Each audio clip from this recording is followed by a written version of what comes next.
Well, hello everybody. It's Thursday, the 19th or the 20th. I don't know. It's June.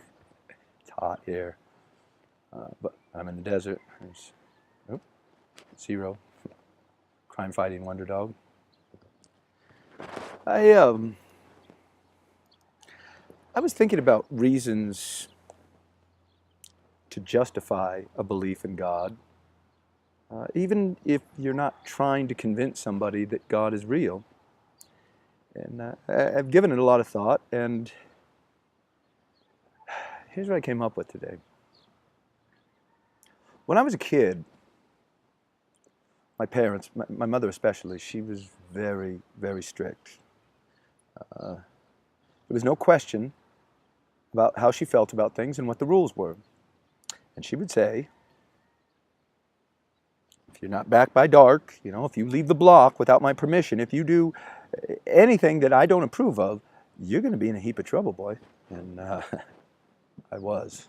My mom did not spare the rod, nor did she spoil her child. And she loved me very much, but man, she was a terror, and I knew it. And I came to know with greater faith and expectation that if I violated her rules, she was going to come down on me, and she was going to come down hard. As I got a little older and started going to school, they make it very clear to you, you're going to behave in class, you're not going to talk out of turn, you're not going to be disruptive, you're not going to cause trouble, you're not going to pick fights, because if you do, we're going to send you to detention, you're going to have to stand in the corner, you're going to have to go outside and sit on the steps, you're going to have to go see the principal, you could be suspended or expelled. And I didn't have to test the full gamut of punishment, because I saw other kids that were way more mischievous than I was that got suspended and expelled. I just went to the principal's office. I had to sit on the steps. I spent a lot of time on the steps. My buddy Ron Navarro from McKinley, we spent a lot of time on the steps together. Check it out, he'll confirm that. Anyway, as you get older, even still, you start being inundated with the rules of your community, and it becomes very clear and very obvious that you're not to steal, you're not to threaten or coerce people, you're not to hold them up, you're not to obtain firearms and rob banks and liquor stores and supermarkets. It's just not acceptable, and any kind of deviant criminal activity is going to be met with very strong and certain disciplinary action.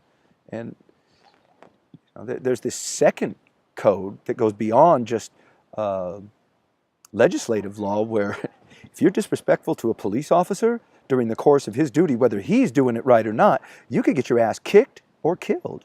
There's no question about it. So now let's kind of back up to when we're kids.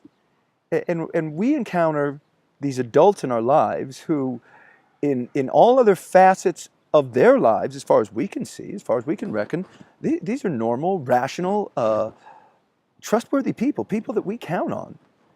And if any of them are supporting the notion that God exists, and that hell is a reality, and that you can spend your eternity in it for not conforming to God's expectations, which, it's easy enough. You got the Ten Commandments: don't lie, you don't steal, you don't murder, you're respectful to your parents, you're not sleeping with your neighbor's wife or his husband or her husband, whatever.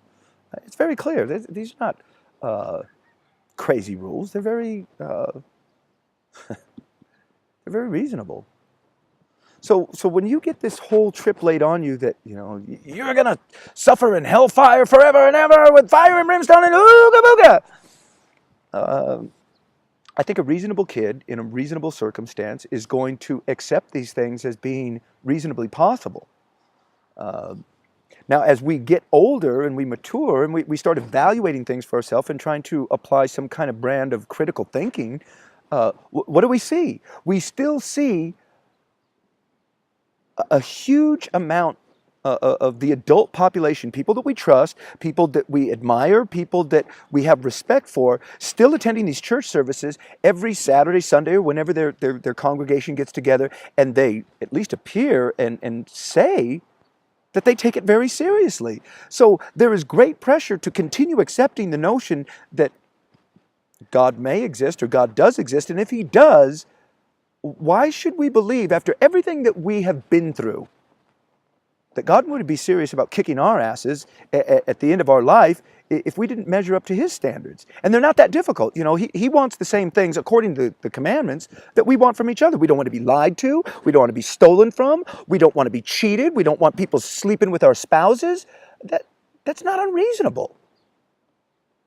But when it happens, man, depending on the circumstances, the confrontations and the conflicts can become unbearably painful and dangerous.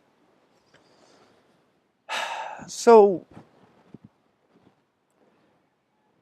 when people express fear or concern about, well, gee, you know, God expects this stuff of us, and then you look at our national law, and the first thing they want you to do as young adults, especially for males, they want you to sign up for the selective service. Now, selective service, it's a military. It's to bolster numbers in the military. If they need people to go out and kill for national reasons, that's where they're going to get their young men to do it. These young men, they're not very qualified to determine whether it's a good cause or a bad cause.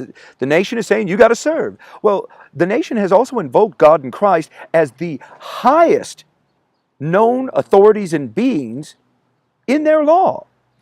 That doesn't mean they're real or they're not, but if you invoke God or Christ in your law, that pretty much is saying we believe.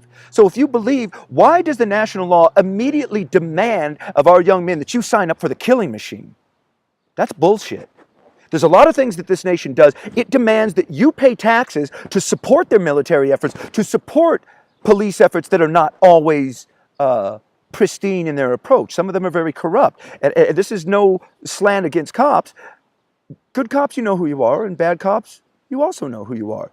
But why should we pay for that? It's not okay.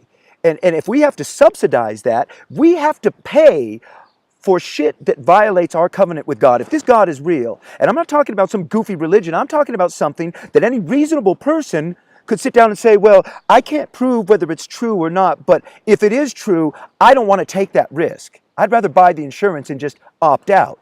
And as you opt out, then the nationals come in and they start putting an immense amount of pressure on you. Well, if you don't do what we say, we'll take your shit. We're going to throw you in jail. We can make life miserable for you.